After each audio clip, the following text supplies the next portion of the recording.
weeks, tatlong chapter na po yung inaral natin. Chapter 1, 2, and 3. So, bigyan ko po kayo ng recap.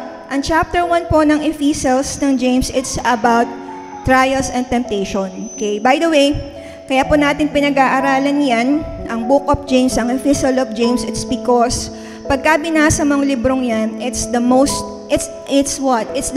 practical. Ibig sabihin, ito po yung pinaka-practical, ito po yung pinaka-direct na book sa New Testament na pwede po ninyong mabasa. Bakit? Kasi po, si James po, napansin ko po sa kanyang sulat, dun sa kanyang libro, hindi po siya paligoy-ligoy. Kumbaga, ang sulat po niya, direkta. Kung ano po yung totoo, yun ang kanyang sasabihin. So, hindi po siya mapalabok na tao. Pagka sinabi niyang, eto dapat mong gawin, eto dapat mong gawin. Ganun po ang atake niya dun sa kanyang book. Kaya pag binasa mo yung chapter 1, 2, and 3, direkta yun. Sinabi niya sa chapter 1, o pag may trials kayo, may temptations kayo, ganito gawin ninyo. Sa chapter 2, sabi niya, ang pananampalatayang walang gawa, yan ay patay. Okay? Sa chapter 3, pinag-usapan natin last Sunday, real talk, hardcore yun eh. Kasi lahat tayo, ano tayo dyan eh, tawag doon, lahat tayo guilty pagdating sa pagsasalita. Lahat tayo guilty when it comes to taming our tongue. Kasi pag hindi natin kayang i-tame yung ating bibig, hindi natin kayang i-tame yung buong katawan natin. Okay? And so today, let's now jump to chapter 4. Anong chapter tayo? Chapter 4. Okay, pag-aralan natin yung chapter 4. Okay? Dito po sa chapter 4, meron po siyang again, isa sa napakatotoo at napaka-common issue na hinaharap sa buhay natin, na tinakal niya. At ang issue po na gusto po niyang itakal sa chapter 4 ay ang issue ng conflict. Sabihin niyo conflict. Conflict, yan. Kaya sa umagang ito, ang tanong natin is, nakaranas na ba ako nito? Kasi ito yung pag-uusapan natin eh. Tama? Yung meron kayong tampuhan, meron kayong awayan, meron kayong tensyon. Sino dito nagtatrabaho? Sa trabaho, hindi maiiwasan ng tensyon eh. Tama? Lalo na kapag halimbawa may bumabang memorandum galing sa HR, merong memorandum kunwari bumaba galing sa boss, nagkakaroon ng tensyon. Di ba? Nagkakaroon ng bulungan, nagkakaroon ng kumpulan, nagkakaroon ng ngaw-ngawan, ganyan. Amen? So, hindi lang siya nangyayari sa trabaho. Sa school, nangyayari din. Pagka may mga activities tayo sa school, tama ako, pagka mag-groupings na tayo, merong tensyon. Nagkakaroon ng tensyon. Nagkakaroon ng away, nagkakaroon ng kaguluhan. Okay? Sa pamilya, hindi rin maiiwasan. Merong tampuhan. Merong awayan. Diba? Nagkasipaan lang sa pagtulog, magsasapa ka na. Tama? Nagkulang lang ng hotdog yung isa. Kasi tig-tatlo kunwari ng hotdog, pag yung isa, dalawa lang, gulo na yan. So, hindi maiiwasan ang conflict.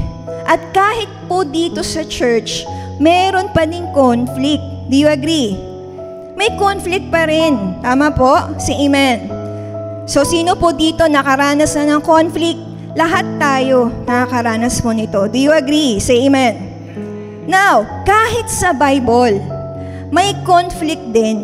So, akala po siguro natin, yung mga disipulo po ni Kristo, hindi sila nakakaranas nito. But you know, in the Bible, even si Paul at si Barnabas, nagkaroon din sila ng matinding disagreement, if you will read that in Acts 15. Yung mga disipulo mismo, diba? Sila mismo nag-away-away sila. Sinong greatest sa atin? Sinong uupo sa kanan? Diba? Nag-aaway-away sila. Nagdi-disagreement. Nag-argue sila kung sinong pinaka-the best sa kanila sa Luke 22. At maging sa early churches po natin, may mga conflicts din dahil po sa differences. Amen? You say amen. Pero ang good news po, sa chapter 4, si James po, hindi lang niya in-expose yung problema. Ang ginawa po ng chapter 4, nagbigay din siya ng solusyon sa conflict. At ang ginawa po ng libro, tinuro niya how to handle conflict in God's way. Okay? So, meron tayong 4 na dadaanan ngayong buong umaga. Okay? Isa-summarize ko po. Una, pag-uusapan natin why conflict happens. Pangalawa, pag-uusapan natin ano yung mga reasons ng conflict. Pangatlo, pag-uusapan natin ano yung biblical responses sa conflict. And then, later on, let's talk about the practical steps on how to handle conflict. That's it. Yun po yung pag-uusapan natin ngayong umaga. Medyo mahaba. But I believe after po after today, pagkaraan po nating mabuksan sa inyo yung buong chapter, your life will never be the same again. Do you agree? Say amen. So, buksan lang po natin yung ating mga puso, hayaan po natin ang Diyos na mangusap po sa atin ngayong umaga. Amen? Sige.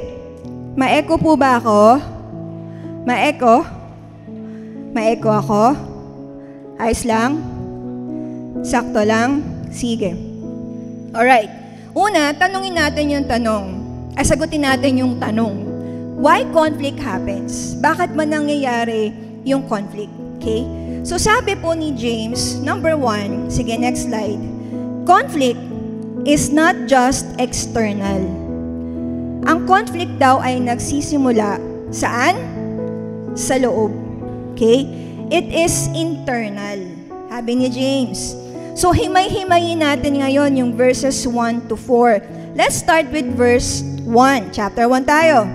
Sabi dyan, sundan niyo po ako sa mata. What is causing the quarrels and fights among you?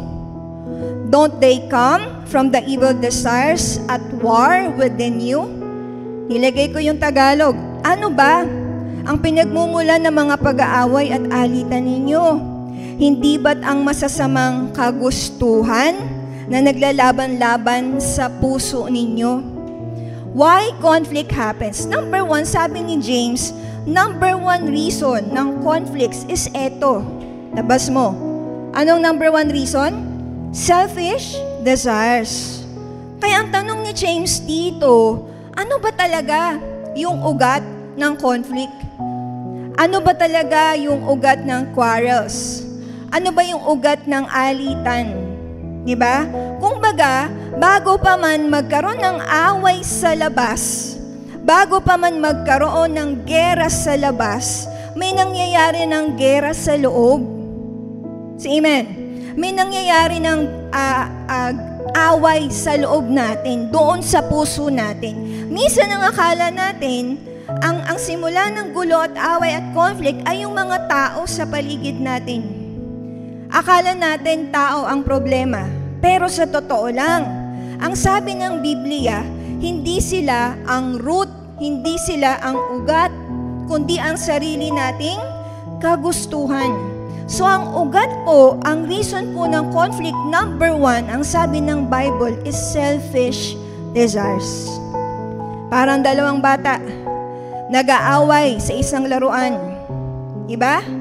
Nag-aaway sa isang laruan. Hindi naman laruan ng problema eh. Diba? Hindi naman yung toy. Hindi naman yung toy. Kundi yung, dapat ako ang maglaro niyan. Hindi, dapat ako maglaro nito. Dapat hindi mo siya bati. Dapat bati tayo. Diba? So, merong selfish desires. Ang ugat ay yung selfish desires na nagsasabing, akin kasi to eh. Hindi naman sa'yo to eh. Akin lang to. Diba? Doon siya nagsisimula. Halimbawa, mag-asawa, nagtatalo sa pera. Nagtatalo po ba kayo sa pera? Amen! Diba? Kadalasan pinag-aawayan ng pera? Totoo po ba? Lalo na kung walang perang pag-aawayan, napakahirap noon. Buti kung may perang pag-aawayan, paano kung wala? Mag-asawa nagtatalo sa pera. Hindi naman pera ang problema. Ang totoong problema, yung selfish thoughts na nagsasabi, akin yan eh, pinaghirapan ko yan. Ako dapat masunod kung paano gagastusin yan. Akin yan, pinaghirapan ko. Kaya nagiging war, dapat sana partnership, kaya lang hindi. Nagkakaroon ng selfish desires. Dalawang grupo, kunwari, meron conflict over ideas. Pag dalawang grupo magkaiba ng idea, hindi ideas ang problema. Ang ugat ng conflict, yung prideful desire, yung selfish desire na nagsasabing sandali, nasa na yung idea ko dyan? Diba? Dapat may say din ako dyan. O dapat marinig din ako. Hindi pwedeng idea mo lang. Dapat may say din ako. Nakuha niyo po ako?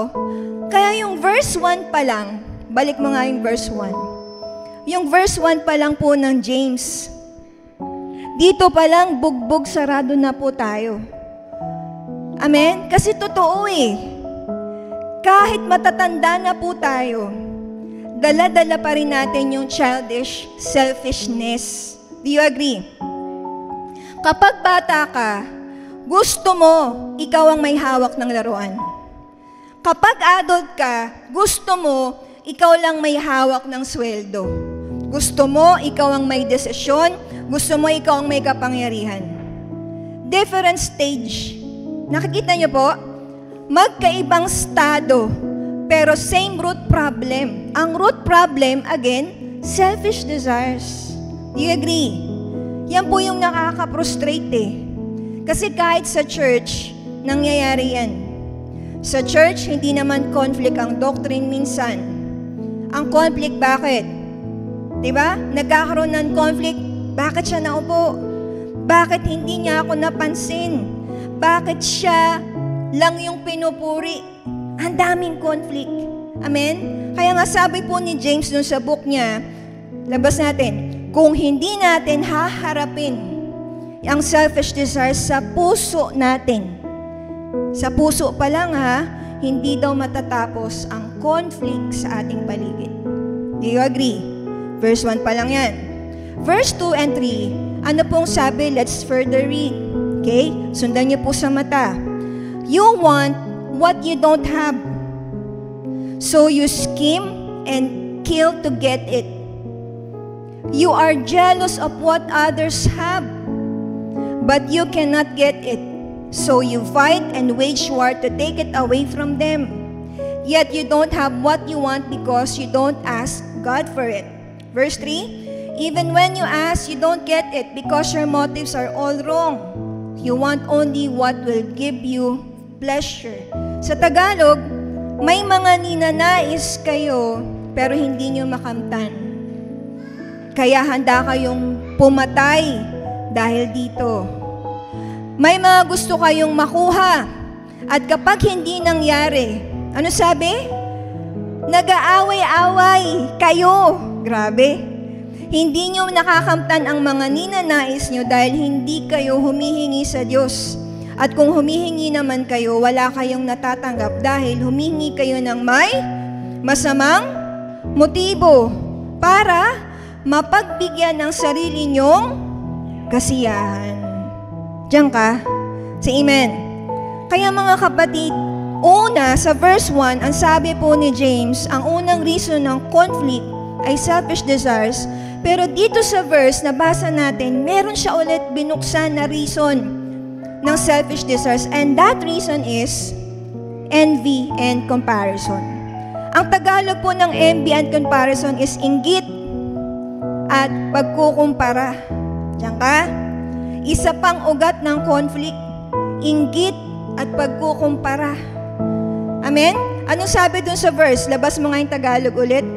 Pag may matindi daw tayong pagnanasa sa isang bagay na hindi daw sa atin, tama? O wala tayo. Ang tawag po doon, inggit. Sa ibang salin, pag binasa mo, covetousness. Sa ibang salin, you covet. Sa ibang salin, you want what you don't have. Sa ibang salin, you lust. Ganon katindi.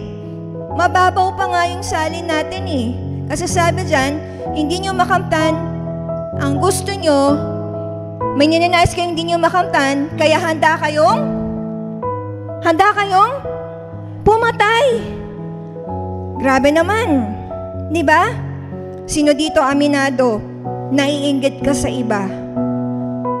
Once in your life, naiinggit ka sa iba. Nakita mo yung kapitbahay mo, may bagong kotse na. Diba? Ikaw, wala pa. Biglang pumasok sa isip mo, Lord, bakit siya meron? Bakit ako? Sabi ni Pastor Pat, kru. Bakit ako wala? Sa social media, nakita mo yung kaibigan mo, naka-travel abroad na. Tapos ikaw, nasan ka? Nasa bahay ka lang.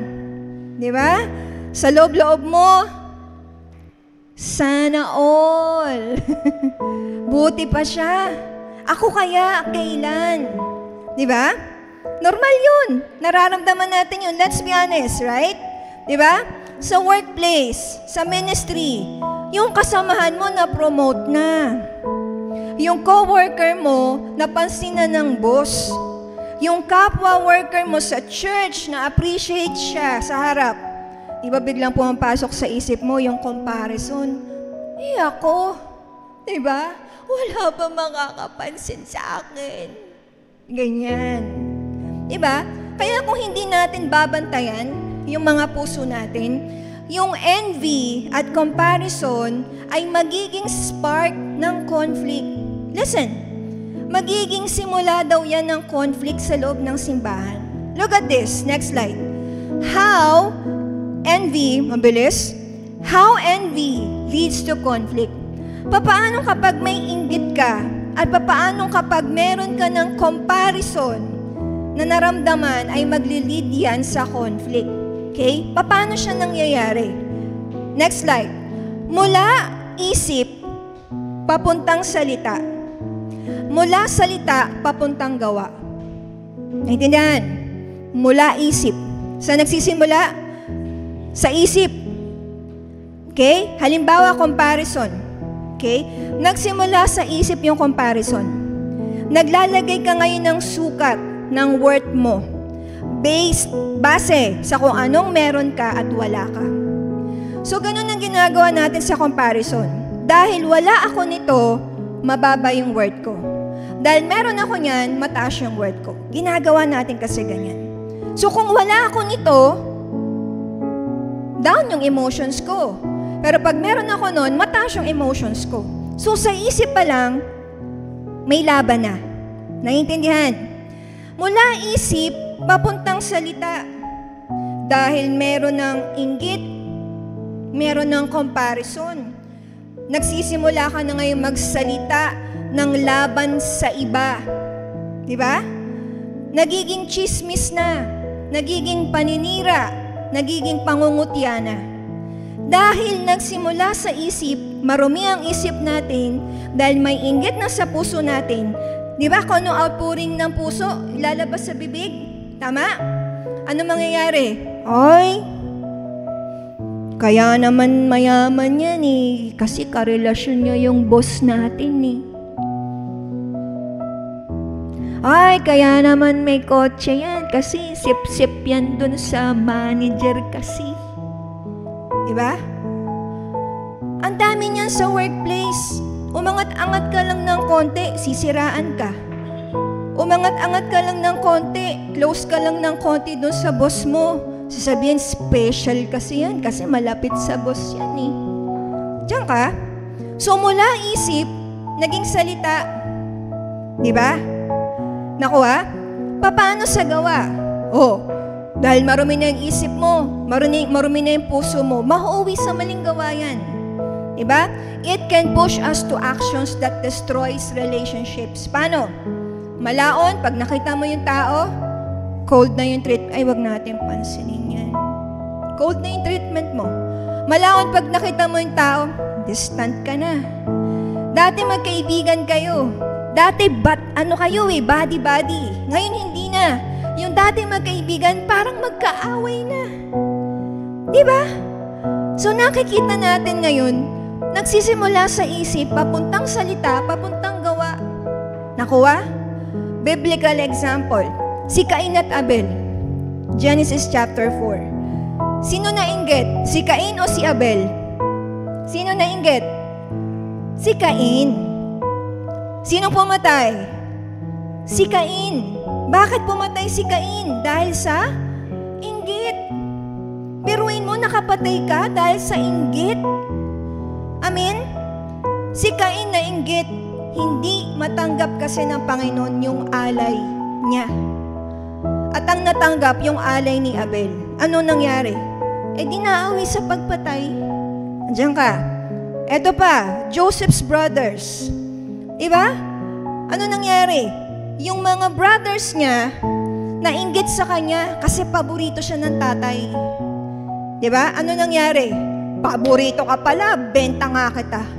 Anong ginawa nila dyan? Binenta nila bilang alipin. Durin mo kapatid mo, binenta mo bilang alipin dahil naiinggit ka. Conflict! Amen? Yung mga disciples, next slide. Next slide. The disciples. Sila mismo nag-away-away sila sino greatest. Pero hindi nila napansin na ang pinakadakila mismo ay si Kristo na katabi po nila. Say amen. So envy, look at me. Envy blinds us from what God has already given us.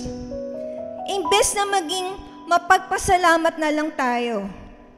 Imbes na ipagpasalamat natin kung anong meron tayo ngayon, nagiging resentful tayo. Tama? Sa amen. Kapag yung mata mo laging nakatingin sa blessings ng iba, hindi mo makikita yung sarili mong blessings. Do you agree? Amen? Kapag ang puso natin puno ng comparison, hindi tayo makakaranas ng contentment. Do you agree? Ano sabi ng Proverbs 14:30? A heart at peace gives life to the body, but envy rots the bones. So ang inggit pala, parang cancer. Unti-unti niyang kinakain yung laman loob natin at sinisira yung mga relasyon natin sa buhay. Say amen. Verse 1 hanggang 3 pa lang yan. Verse 4, let's read further. Ano pa ang reason ng conflict? Sabi sa verse 4, you adulterers, don't you realize that friendship with the world makes you an enemy of God? I say it again, if you want to be a friend of the world, you make yourself an enemy of God. Sa Tagalog, kayong mga hindi tapat sa Diyos. Hindi nyo ba alam na kaaway ng Diyos ang umiibig sa mundo? Kaya ang sino mang nagnanais makipagkaibigan sa mundo ay ginagawa niyang kaaway ang Diyos. Ang sariling kaaway ng Diyos ang sarili niya. Diyan ka. So sabi ni James, unang reason ng conflict, selfish desires. Pangalawa, envy and comparison. But thirdly, sabi niya ngayon, ang pangatlong reason ng conflict ay friendship with the world. Ang bigat ng salita niya, no? Kasi sabi niya, kapag nakipagkaibigan ka sa mundo, hindi simpleng compromise lang Ang tawag ni James doon, pakikipag-away sa Diyos. Ang bigat. Tama? Say amen. Grabe no? Kasi para kay James, walang neutral ground. Kung kakampi mo yung sistema ng mundo, automatic, kontra ka sa sistema ng Diyos. Bakit? Kasi sabi ni James, eto daw, may mga conflict tayo through the world's way. Labas nga natin yun. Ito madalas nangyayari sa mundo. Competition. Uso yan. Sino dito competitive? Hindi papatalo. Yung sa lahat ng bagay, game ako dyan. Diba? May ganun Meron tayong ganung instinct, meron tayong ganung ugali, hindi tayo papatalo. Diba? Ano sabi ng mundo? Kailangan lampasan ko siya. Diba? Kailangan lampasan mo yan. Dapat mas magaling ka. Dapat mas sikat ka. Dapat mas marami kang hawak. Ganun ang sabi ng mundo. Kaya kahit sa workplace, madalas, o kahit saan mang organisasyon, madalas uso ang crab mentality. Diba? Yung crab mentality na pag nandun ka sa taas, ihilahin ka ng kapwa mo pababa. Diba? Yung mga OFW, sino po naghihilang sa kanila pababa? Sila rin. Kami po, meron tayong Life Group International, Life Groups po every Wednesday. Kinikwento nila ang humihila sa kanila, kapwa nila OFW, mga Pilipino din. Pagka mataas na isa, hihilahin. Crab mentality. Amen? Hindi dahil gusto lang magtagumpay. Tama? Yung mentalidad na gusto natin, mas mataas tayo sa iba. Tama ako? Ang tawag doon, kompetisyon. Yung ayaw mo magpadaig. Ganyan sa mundo eh. Ayaw nating patalo. Power struggle. Yan. Ano sabi ng mundo? Sabi ng mundo, ako dapat masunod. Di ba? Ako dapat may hawak ng kontrol. Yan sabi ng mundo. Kaya sa pamilya, sa opisina, minsan pati sa church, imbes na united, imbes na nagkakaisa, nagiging power play. Sabi niyo power play. Totoo yan eh. Do you agree? Boss. Diba? Diba? Do you agree? Power struggle. Tama? Ang hirap nung may mas magaling pa sa'yo eh. Gusto mo palit tayo. Alokin nyo minsan. Gusto mo dito ka. Palit tayo. Pag may nakaupong isa, yayabangan ka ng isa, mas magaling ako dyan eh. O sige, palit tayo. Uso yun eh, power struggle. Do you agree? Ano pa? May pride. Tama? The world says, sabi ng mundo, ako bida, ako sikat, ako sentro. Pero kapag ganito ang mindset natin, conflict is sure to follow. Bakit? Kasi lahat ng gustong maging bida, halimbawa lahat tayo gusto natin maging bida, sino na lang magpapakumbaba? Kung lahat tayo gusto natin nasa taas tayo, paano yun?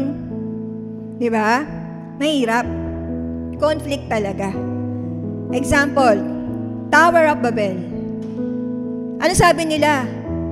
Let's build a tower that reaches the heavens.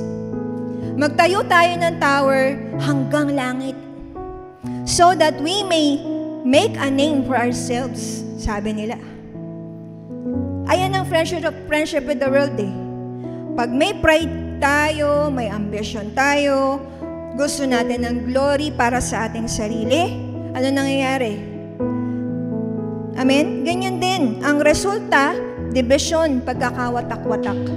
Anong ginawa ni Lord? Anong ginawa dyan?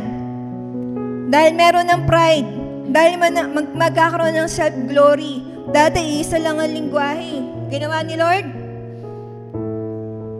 Pinag-divide yung languages, hindi sila nagkaintindihan. Kaya magkakaiba ang lingwahe sa buong mundo eh. Pero noon, isa lang. Bakit? Kasi nga, nagkaroon na ng pride eh. So, amen. Next, picture. Yung mga Pharisees. Pharisees wanted position. They wanted to be praised by men more than God's approval. Kaya kahit maliwanag ang katotohanan kay Jesus, anong ginagawa nila? Hinahanapan nila ng butas. Say amen. Ganyan. Kapag merong kompetisyon, merong power struggle, hahanapan ka ng butas. Pati nakaraan mo, hahalukayin. Ang hirap. Diba? Si Demas, sabi ni Paul, si Demas, ang pogi ni Demas. Grabe naman si Demas. Diba? Sabi ni Paul, Demas, because he loved the world, he has deserted me. Biruin mo si Demas, dati kasama niya sa ministry, biglang nawala. Okay? Bakit? Minahalang mundo. So, nung minahalang mundo, nag-cause ng betrayal, conflict, even sa ministry. So, imaginein mo, nakasakay ka sa dalawang bangka, kunwari. Yung isang paa mo nandun sa kabilang bangka, nakasampa. Yung isang paa mo nakasampa dun sa kabila. Dalawang bangka Ano mangyayari? Pag tumakbo yung dalawang bangka, ano mangyayari sa'yo? Ha? Diba? Isang bangka sa mundo, isang bangka sa Diyos. Diba? Anong mangyayari? Mahati ka, mabubuwal ka. Ganon din sa puso natin. Kapag hap kay Lord, kapag hap sa mundo, conflict is inevitable. Kaya ang tanong po natin, saan ba nakatali yung puso natin? Sa mundo ba? O sa Diyos ba nakatali? Andiyan ka? Kung ang values natin gaya ng mundo, competition, pride, power play, hindi lang tayo magkakaroon ng conflict sa kapwa natin. Kasi ang sabi ni James, yan daw po ay friendship with the world. Ang tawag ni James doon, pakikipag-away sa Diyos. You are considered enemy of God. Nakuha mo? Pero kung ang values natin galing sa Panginoon, humility, service, love, yung conflict, it can be turned into peace. Tama? Say amen. Kaya nga, sabi ni James hanggang doon sa verse na yun 3 bagay nakita niya.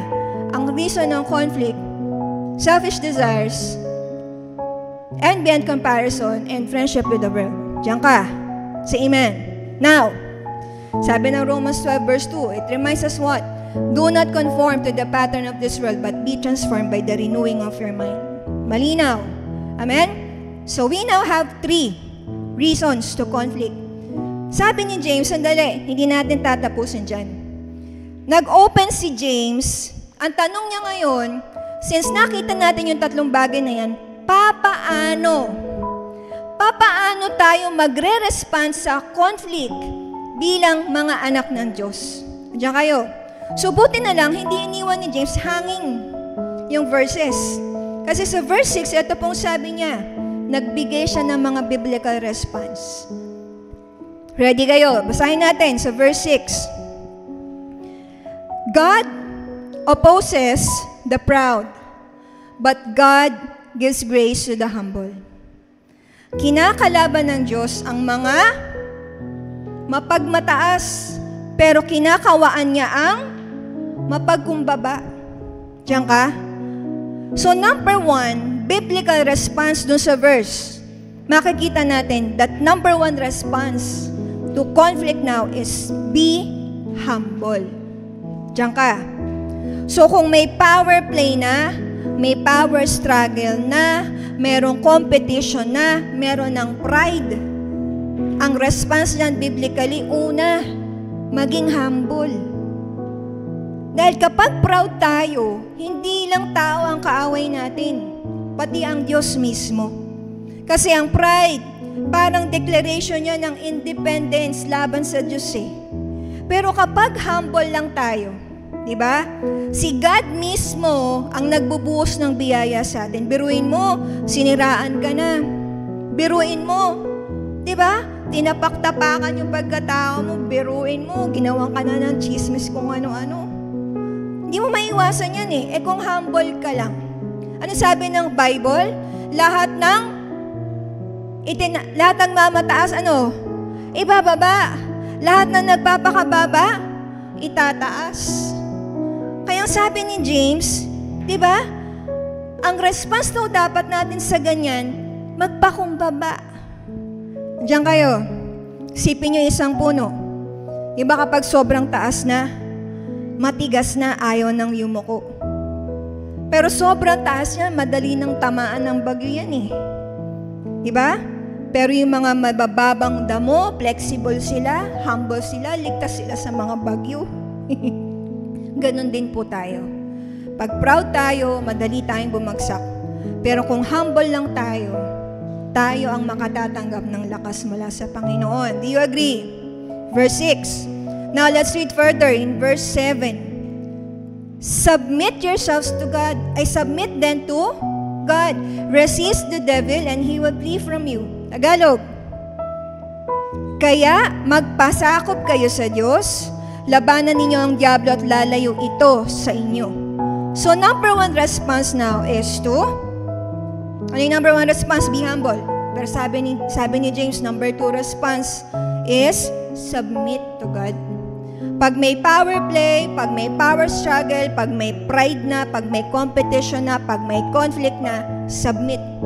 Submit. Sabi mo nga submit. So napakalinaw. Minsan kasi, look at me church, kapag may conflict, kahit saan, sa pamilya, sa trabaho, sa school, sa church, kahit minsan nga sa sarili natin, meron. Ang unang instinct natin, kontrolin natin. Sabihin nyo, control. Di ba gusto natin, hawak natin yung sitwasyon.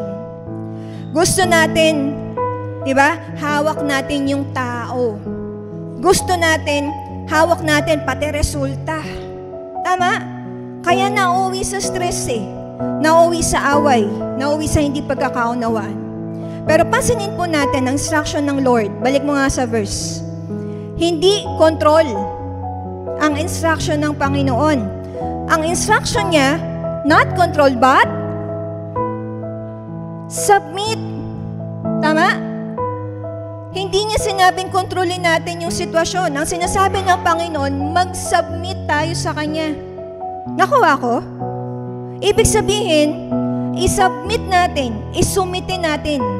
Pag isinusumitin natin sa Panginoon, kinikilala natin siya bilang authority, bilang captain ng buhay natin. Pag sinusumitin natin sa Panginoon, sinasabi natin, Lord, you are the final say, hindi ako. Tama? Say amen. Say amen. Amen. Mahirap kung tayo yung nagko-control, di ba? Banggaan yung aabuti natin Conflict, anxiety, broken relationship. Pero kapag nakasubmit tayo sa Panginoon bilang kapitan natin, siya ang magdadala ng direksyon at kapayapaan sa buhay natin. Say amen. Say amen. Okay. Now, submit yourselves and then resist. Tama? Gusto natin agad alisin ko na yung submit. Gusto ko resist. Gusto ko resist agad. Gusto natin i-skip yung unang utos, pero hindi ganon. Gusto natin agad i-resist the devil, pero hindi ganon ang sabi ng Bible. Nauna yung submit. Bakit? Hindi kasi natin kayang i-resist ang devil kung hindi tayo nakasubmit sa Diyos. Walang spiritual authority ang taong hindi naka-align sa Panginoon. Do you agree? Walang bisa ang rebuke natin sa kaaway kung hindi tayo nasa ilalim ng kapangyarihan ng Diyos. Example po, Acts 19, anak po ni Sceva. 7 yung anak ni Sceva. Ginamit po nila ang pangalan ni Jesus. Mabasa po nyo yan sa Acts 19:13-16. Biruin mo, ginamit nila yung pangalan ni Jesus, nagpalayas sila ng demonyo. Nagpalayas po sila ng napakaraming masasamang spirito. Kaya lang, yung 7 anak ni Sceva, hindi po submitted sa Panginoon. Ano nangyari? Yung mga demonyo, nire-rebuke nila. Yung mga demonyo, pinagtatawanan sila. Anong ginawa ng demonyo? Pinahiya sila. At ang ginawa ng demonyo, basahin niyo po Acts 19, binugbog sila. Biruin mo, ako yung nagpapalayas, ako yung binugbog ng demonyo. Andiyan kayo? Sa amen. Kaya ang tunay, pakita natin, nakapangyarihan laban kay Satanas, hindi galing sa bibig lang natin. Galing saan? Sa submission natin sa Panginoon. Gusto ba natin ng victory over conflicts? Yes. Gusto ba natin ng victory over temptations, over attacks of the enemy? Step number 1, submission. Amen? And then what? Balik mo sa verse. You submit, and then you resist the devil, and then what? What will happen? He will flee. Tama? Ang pangako ng Panginoon, pag nag-submit ka sa akin, nag-resist ka sa devil, ang pangako ko, tatakbo yan palayo sa'yo. Andiyan ka. Tatakbo ang demonyo palayo sa'yo dahil hindi niya kayang banggain ang submission mo sa Diyos. Nakuha mo? Tatakbo ang demonyo dahil hindi niya kayang banggain ang taong nakasubmit sa Panginoon. Diyan ka. Say amen. Say amen. Say amen. So, submit first and then resist. Pag nakasubmit, may authority. Pag may authority, tatakbo ang kaaway. Sa submission natin sa Panginoon, makakamtan natin yung tunay na kapayapaan at tagumpay. Say amen. Now, let's continue to read in verse 8. What does it say? Verse 8. Come near to God, and He will come near to you.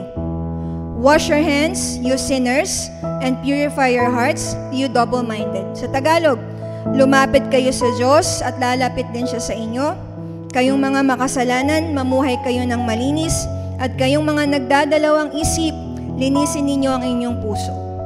So, number 1 response to conflict now is, be humble. Number 2, submit. Number 3, nakita natin, draw near. Pag may conflict,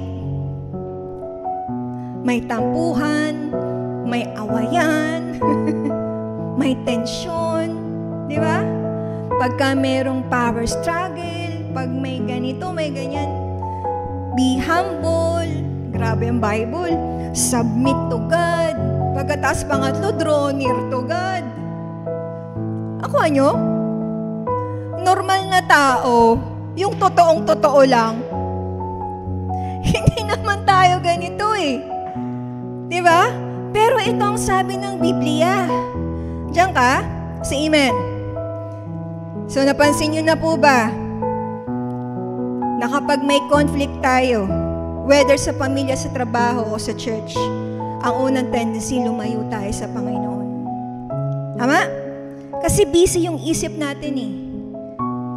Paano ko kaya masusupalpal yan? Busy yung utak natin.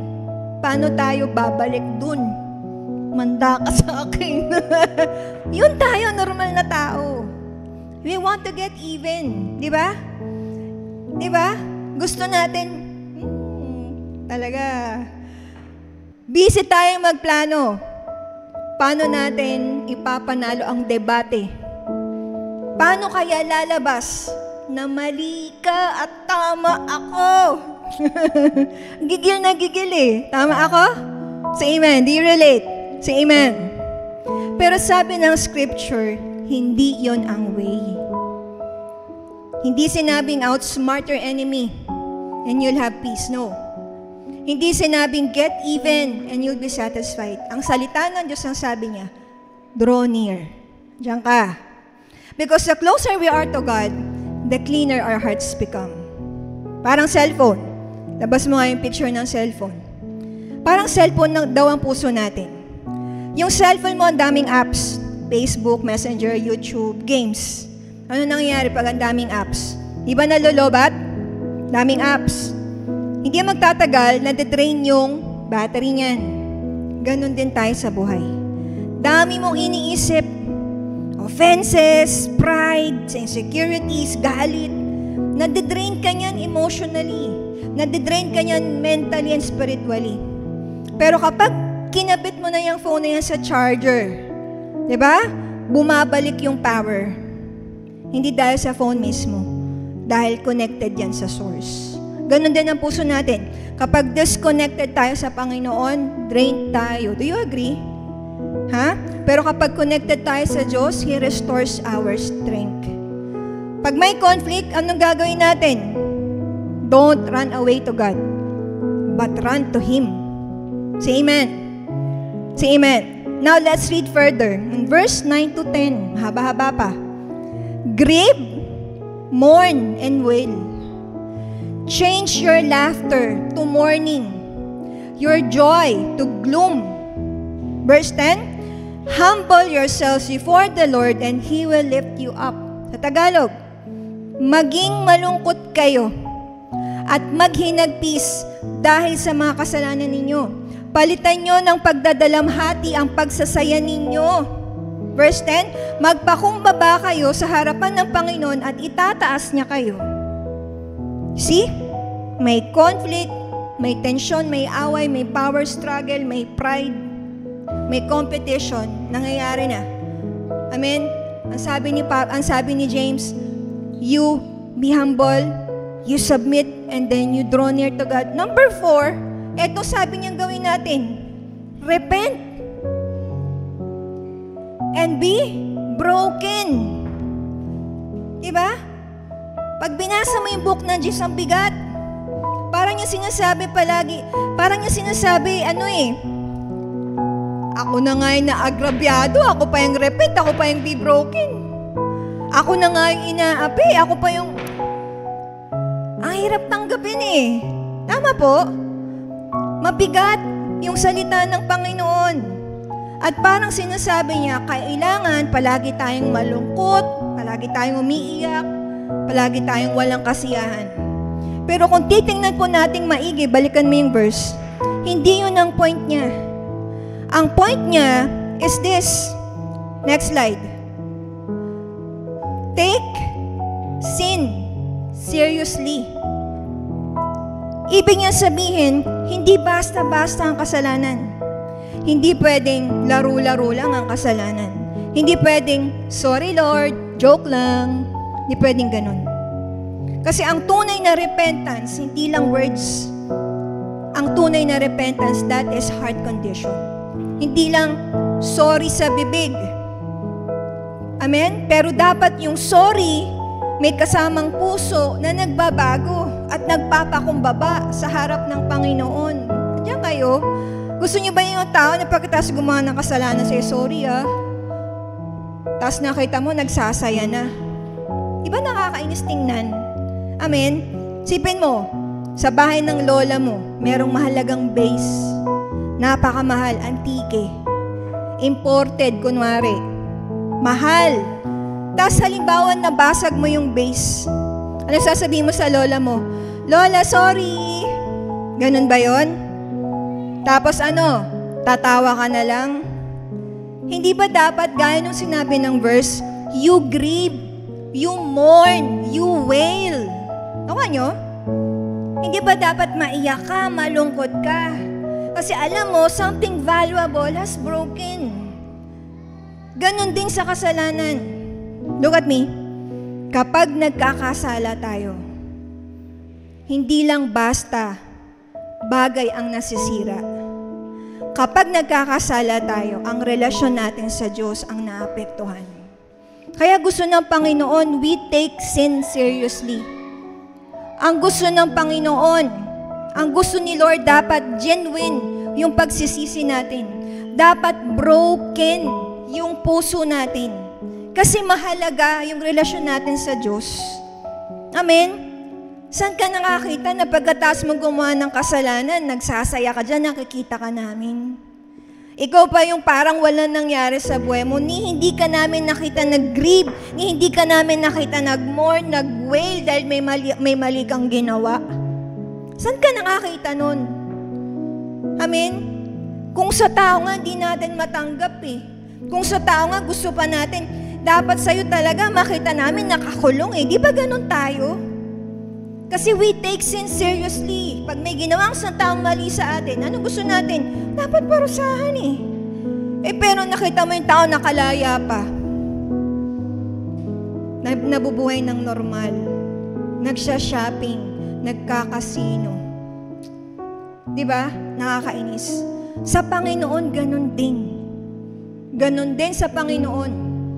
There should be grieving, there should be mourning, there should be wailing. Nalulungkot dapat tayo, pag may kasalanan, naghihinagpis din tayo. Sabi ng Panginoon, palitan niyo yung pagdadalamhati niyo, yung pagsasayan niyo ng pagdadalamhati. Magpakumbaba sa harapan ng Diyos. Dahil every time na nagpapakumbaba tayo, itinataas niya tayo. Repent and be broken before God. Pag may conflict, pag may power struggle, pag may power play, pag may tampuhan, pag may tensyon, pag may competition, pag may hindi na magandang nangyayari, ano gusto ng Panginoon? Be humble. Amen? Submit to God. Draw near to God. Repent and be broken. Amen? Say amen. Say amen. Now let's read further. Andiyan na. Nilatag ni James dun sa book. Binigyan tayo ng reasons ng conflict. Ano yung unang reason? Selfish desires, right? Pangalawa, envy and comparison. Pangatlo, friendship with the world. Ang sabi ni James, may biblical responses. May biblical responses. Nabasa natin. Ang biblical response to conflict. Ano number 1? Be humble. Ano yung number 2? Submit. Ano yung number 3? Draw near. Ano yung number 4? Repent and be broken. Very good. Practical steps. So, hindi niya lang doon binasag. So, run down natin yung breakdown natin. Why conflict happens? Check. Reasons of conflict? Check. Biblical responses? Check. Now, punta tayo. Ano yung practical steps in handling conflict? Are you ready? Last na yan. Verse 11 to 17. You ready? Say amen. Let's read verse 11. Brothers and sisters, do not slander one another. Anyone who speaks against a brother or a sister or judges them speaks against the law and judges it.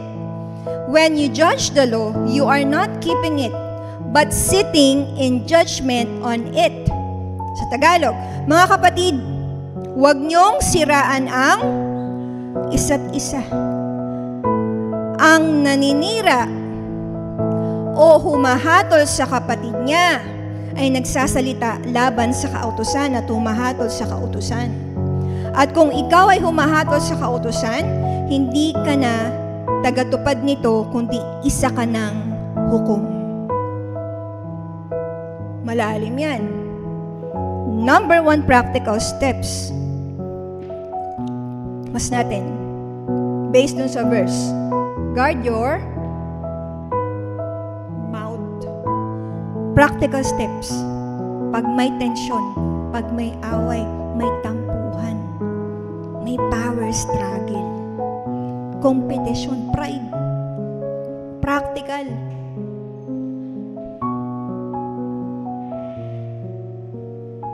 Hoy! Ano practical steps? Guard your mouth. Mga sabi ng verse, do not slander one another. Huwag daw natin siraan ang isa't isa. Look at that. Alam natin lahat, words can heal and words can hurt. Isang salita lang ng encouragement, pwede magpalakas ng loob. Pero isang salita ng paninira, isang salita ng panghuhusga, pwedeng sumira ng tao. Pwedeng sumira ng relasyon at reputasyon. Kaya tuwing may conflict, dapat yung bibig natin, tingnan natin. Yung bibig ko ba nagdadala ng healing o nagdadala ng sugat? Yung bibig ko ba nakakapagpatigil ng apoy o lalong nagpapalakas ng apoy ng away? Nakuha? Kaya kung wala ka naman ding maaambag, nagchichismisa na nga sila, wala ka naman maaambag na solusyon, huwag ka nang sumali. Nanggigigil ako eh. Konyo? Ang hilig natin, ang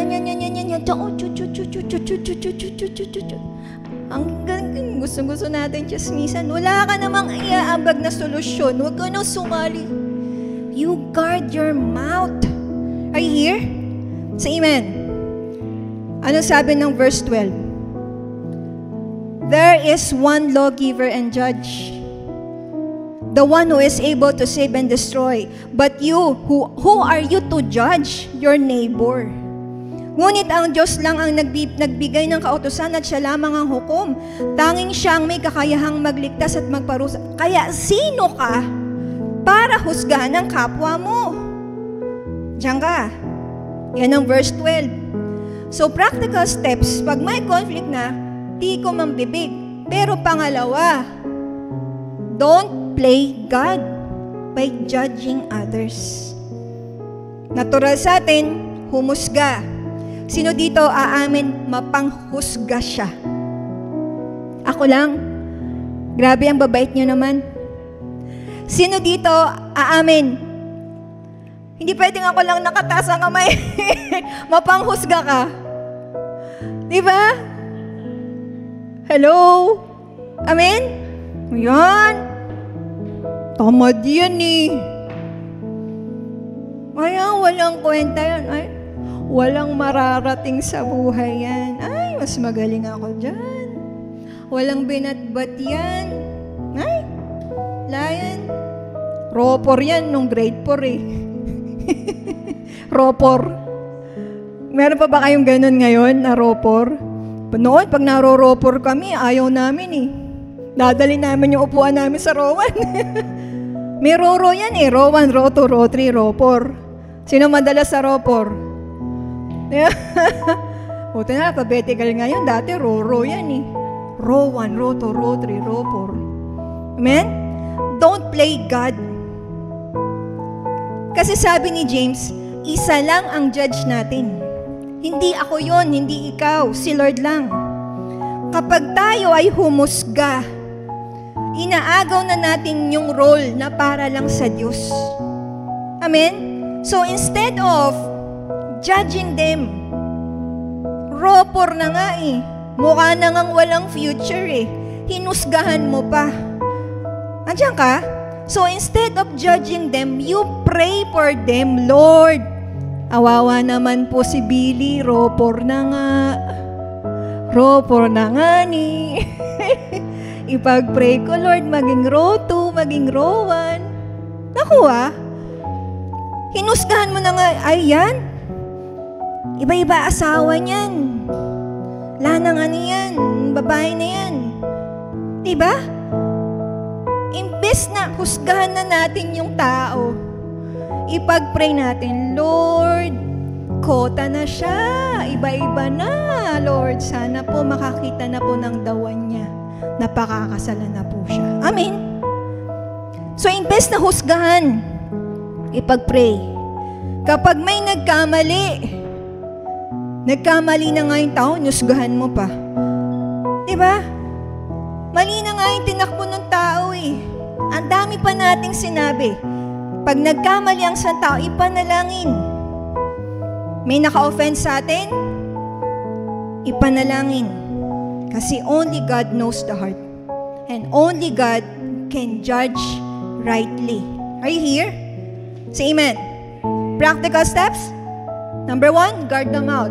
Pangalawa, don't play judge by judging others. Let's read further, last verse na yan. Now listen, you who say, today or tomorrow we will go to this or to that city. Spend a year there, carry on business, and make money. Verse 14, why? You do not even know what will happen tomorrow. What is your life? You are a mist that appears for a little while and then vanishes. Verse 15, instead, you ought to say, if it is the Lord's will, we will live and do this or that.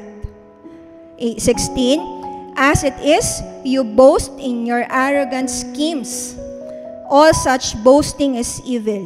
Verse 17, if anyone then knows the good they ought to do and doesn't do it, it is sin for them. Tagalog. Sa Tagalog, labas natin sa Tagalog. Walang Tagalog? Alright. Sa Tagalog, makinig kayo sa akin, kayo nagsasabi, ngayon o bukas, pupunta kami sa isang bayan, mamamalagi kami ron, ng isang taon, magninegosyo, kikita ng malaki. Sa katunayan, hindi nyo alam kung ano mangyayari sa inyo bukas, sapagkat ang buhay ay parang hamog na lilitaw ng sandali at mawawala pagkatapos. Kaya nga, ito ang dapat ninyong sabihin.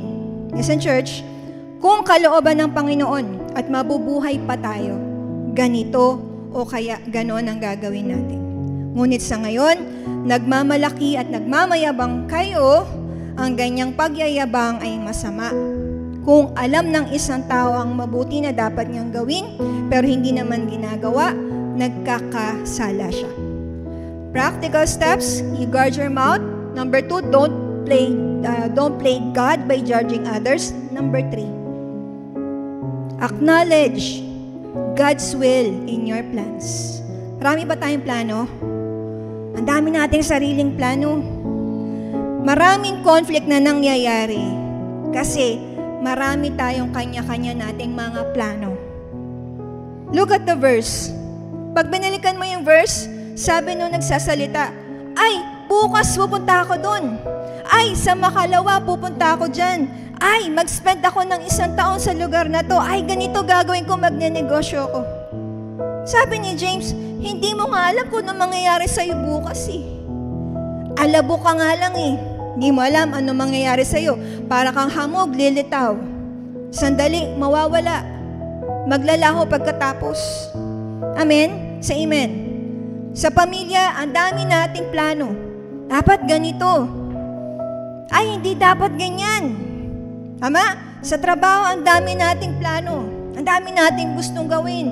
Ang dami nating gustong patunayan. Ako ang tama. Hindi, ako tama. Sa church, ganun din. Mas maganda idea ko. Andiyan ka? Pero kapag ang mindset daw po natin is, Lord, your will be done. Paano mawawala ang ego? Paano mawawala yung banggaan? Paano mawawala yung conflict? Kapag pare-parehas po tayo, hindi tayo nagko-compete. Pag hindi tayo naglalabanan, hindi tayo nagbabanggaan, ganun pala. Nakuha niyo po ako? Pag sa buong pamilya, nagko-compete kayo sa isa't isa, pag yung magkakapatid nagpapataasan ng ihi, pag yung magkakapatid nagpapataasan ng sweldo, conflict yan. Pero kung sa isang tahanan, nagtutulungan lang kayo, diba? Iisa lang yung goal nyo, iisa lang yung plano nyo, at ang goal nyo, pare-parehas kayo, makaahon kayo sa hirap. Pag may isang kapatid, mataas ang sweldo. Pag may isang kapatid, maraming kakayanan, may capability, tumulong doon sa mga kapatid na wala. Para pare-parehas, diba? Pare-parehas, makatapos, wag nakatapos, makapaghanap buhay, pare-parehas, umaangat ang buhay. Hindi yung gusto mo, ikaw lang ang mayaman. Gusto mo, ikaw lang yung madam. Nakuha niyo po ako? Kung may ganun tayong mindset, na hindi tayo nagko-compete, we learn to cooperate under God's plan. Let your will be done. Nakuha niyo ako? Kahit sa organization, sa trabaho, hindi natin kailangan mag-compete. Sa church, hindi natin kailangan mag-compete. Hindi natin kailangan mag-compete sa sentral, mas magaling tayo sa kanila. Walang ganon. Ayaw pala ni Lord ng ganyan. Alisin natin yung ganong mindset. Naintindihan niyo po ako? Sa trabaho, ganon din. We need to work as one. You don't have to compete. But we need to learn to acknowledge God's will under, God's will and our plans. Say amen.